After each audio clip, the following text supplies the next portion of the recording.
Mana keadilan? Coba, mana keadilan? Memangnya cuma dia saja yang susah. Sekarang semua orang susah.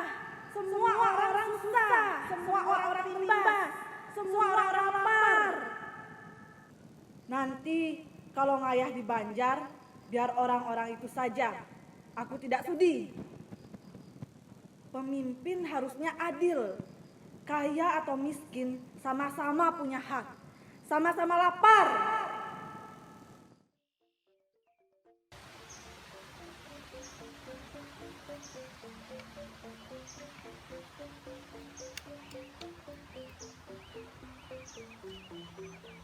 Sudah 2 bulan saya dirumahkan. Ya, saya dirumahkan sama seperti kalian. Gara-gara pandemi ini.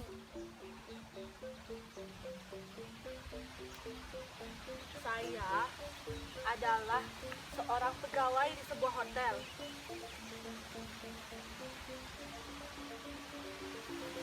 Oh, tidak. Saya bukan pegawai biasa. Saya memiliki jabatan di hotel tersebut.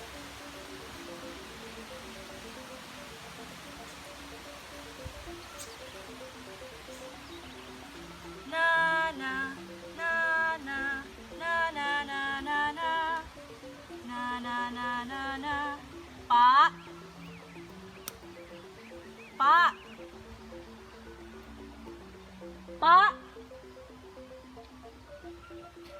Coba lihat tanaman ini. Subur kan, Pak? Ya, setidaknya beberapa bulan ke depan kita tidak usah membeli cabai, tidak usah membeli sayur. Apa? Tanahnya cocok. Ah, sudahlah, Pak. Kita coba saja dulu.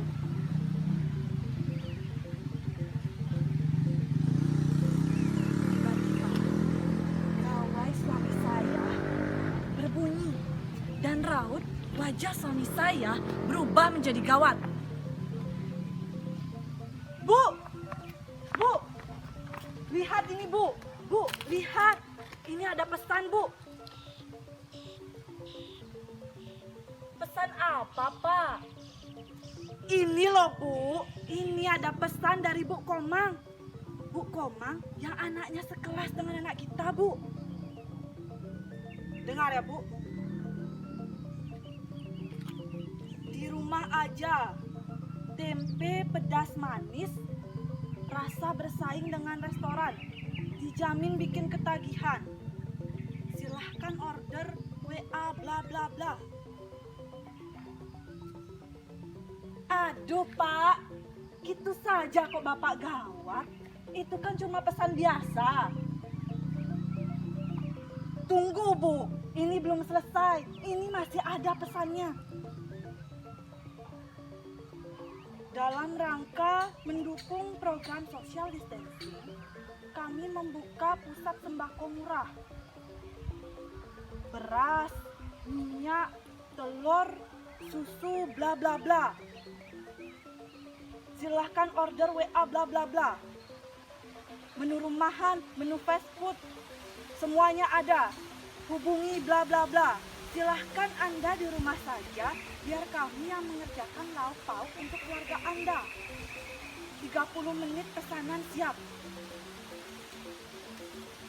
Aduh, Pak. Bapak ini gawat sekali, seperti menerima pesan kematian saja, Bapak. Loh, Ibu ini gimana? Terus aku mesti gimana, Pak? Aku mesti sedih gitu.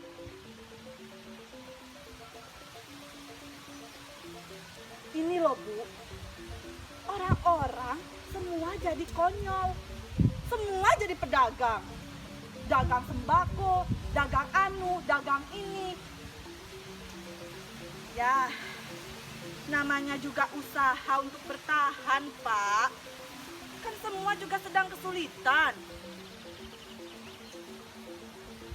Nah, itu masalahnya, Bu. semua jadi pedagang, lalu yang beli siapa? Kan semua juga butuh uang. Ah, kan pintarnya kita saja yang mengatur. Tiba-tiba terdengar suara beberapa orang memasuki halaman rumah saya.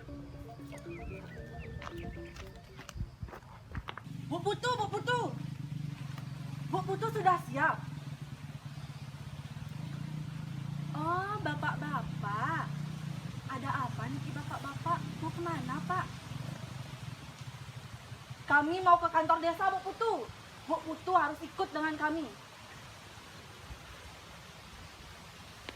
Ikut ke kantor desa? Ada apa, bapak-bapak? Aparat desa kita ini, Bu, sangat tidak adil. Kita harus bersama-sama memperjuangkan keadilan, memperjuangkan hak kita. Ampura dumun bapak-bapak. Saya masih belum mengerti ini soal apa. Soal bantuan, Bu Putu. Masa Bu Putu tidak tahu? Bu Putu, janganlah bersikap masa bodoh dengan kejadian yang ada di desa kita ini, Bu. Tiba-tiba, salah seorang warga yang ada di depan saya ikut berbicara. Begini saja, Bu Putu, biar tidak bertele-tele, pembagian sembako di desa kita ini sangat tidak adil, Bu. Tidak adil bagaimana? Masa yang dapat bantuan orangnya itu-itu saja? Memangnya kita bukan warga di desa ini? Loh, setahu saya yang mendapatkan bantuan itu adalah warga miskin dan warga yang terimbas, Pak. Dan itu pun sudah dilakukan pendataan oleh aparat desa. Nah, itu masalahnya, Bu Putu. Kita tidak dapat apa-apa, Bu. Kita kan juga warga yang terimbas. Usaha jual beli kelapa saya sekarang tidak jalan, Bu, gara-gara pandemi ini. Anak saya, Bu Putu, anak saya yang kerja di kapal pesiar sekarang dipulangkan. Sekarang dia nganggur di rumah. Saut warga lainnya. Dan bukannya Bu Putu juga dirumahkan oleh hotel? Iya, saya dirumahkan. Suami saya juga. Tapi saya berkebun, Pak, sekarang di rumah. Nah, kalau begini, Bu Putu berhak mendapat bantuan. Bu Putu berhak mendapatkan BLT, Bu. Ayo, Bu, sekarang ikut kami ke kantor desa. Ampura dumun bapak-bapak. Bukannya saya bagaimana. Saya merasa tidak pantas untuk meminta bantuan itu, Pak.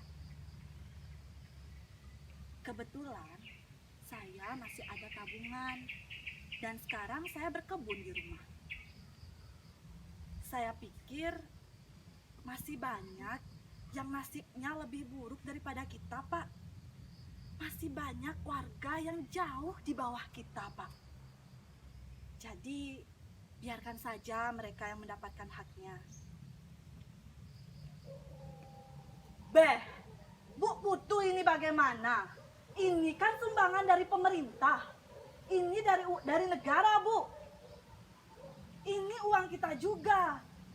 Kita pantas mendapatkannya.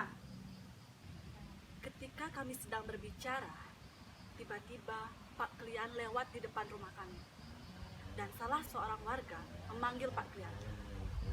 Nah, kebetulan ini Pak Klian datang. Om Swastiastu, Bapak-bapak, Ibu. Wah, pasti sedang belajar berkebun ya bersama Bu Putu. Ampura Pak Klian, kami tidak sengaja bertemu di sini. Riki Pak Klian, simpang numun. Maaf Bu Putu, saya hari ini sedang tergesa-gesa. Saya lagi keliling. Mau ngecek apakah sembako sudah diterima semuanya. Ketika Pak Klian hendak meninggalkan kami, salah satu seorang warga memanggil Pak Klian. Ampura dumun Pak Klian, saya mau bertanya. Ya, mumpung kita bertemu di sini, silahkan. Begini Pak Klian, kenapa yang mendapatkan bantuan itu orang-orangnya itu-itu saja Pak? Si A, si B, si C, sedangkan kami tidak pernah diperhatikan sama sekali. Kami juga susah Pak Klian.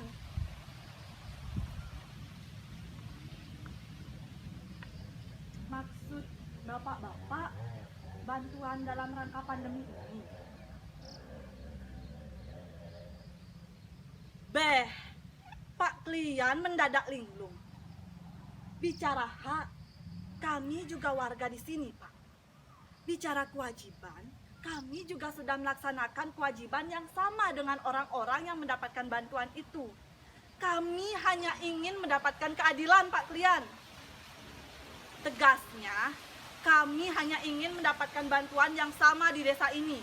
Bantuan harus dibagi sama rata. Ampura dumun bapak-bapak. Untuk bantuan-bantuan ini, petugas desa sudah melakukan pendataan sesuai dengan kondisi yang ada di desa kita. Bukan hanya sembarang dibagi, Pak.